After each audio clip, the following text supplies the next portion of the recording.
দেশের বিভিন্ন জায়গায় আওয়ামী ফ্যাসিস্টদের অফিস খুলে দেওয়া হচ্ছে। এই ক্ষেত্রে আমরা একটা যদি মনে করিয়ে দিতে চাই, আওয়ামী লীগের রাজনৈতিক কর্মকাণ্ড নিষিদ্ধ হয়েছে সন্ত্রাসবাদ বিরোধী আইনে। এটি রাষ্ট্রপতির অধ্যাদেশ বলে কার্যকর রয়েছে। আমরা এখন পর্যন্ত শুনি নাই নবনির্বাচিত বিএনপি সরকার সেই অধ্যাদেশটি বাতিল করেছে। তাহলে যেখানে আওয়ামী লীগের অফিস খোলা হচ্ছে, সেই অফিস খোলার পর পুলিশ কেন ভূমিকা রাখছে না, সরকার কেন ভূমিকা রাখছে না? এই ক্ষেত্রে আমাদের স্পষ্ট একটি কথা, আমরা আপনাদের চালাকি কিন্তু ধরতে পেরেছি।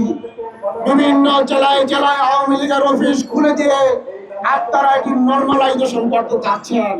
কিন্তু আমাদের প্রশ্ন, এই বাংলাদেশের নবনির্বাচিত বিএনপি সরকার কি ইসরায়েলের নেতা নিয়াহুর চেয়ে বেশি শক্তিশালী সরকার?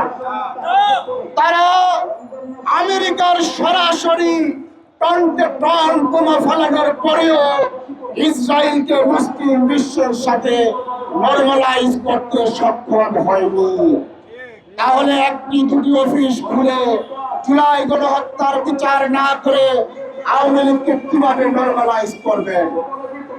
মূলত আপনারা একটু উস্কানি দিচ্ছেন জনগণকে। জনগণ এখন নবনির্বাচিত সরকার আছে, যে যার ডাল বা রুটি রোজগার করে খাবে, ছাত্ররা পড়াশোনা করবে। কিন্তু আপনারা আওয়ামী লীগকে দিয়ে উস্কানি দিচ্ছেন যেন আবার রাজপথে সবাই আসে, রাজপথে এসে রক্ত দেয়।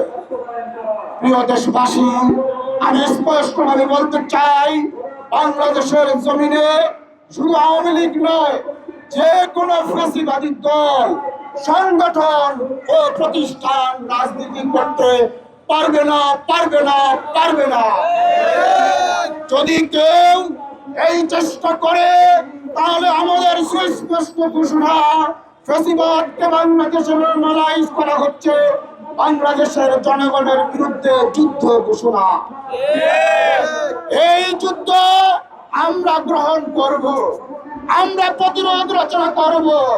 ফ্যাসিবাদকে যদি পুনর্বাসন করা হয়, তাহলে ফ্যাসিবাদকে জার্মানিতে, ইটালিতে যেভাবে মোকাবেলা করা হয়েছে, বাংলাদেশে সেভাবে মোকাবেলা করা হবে।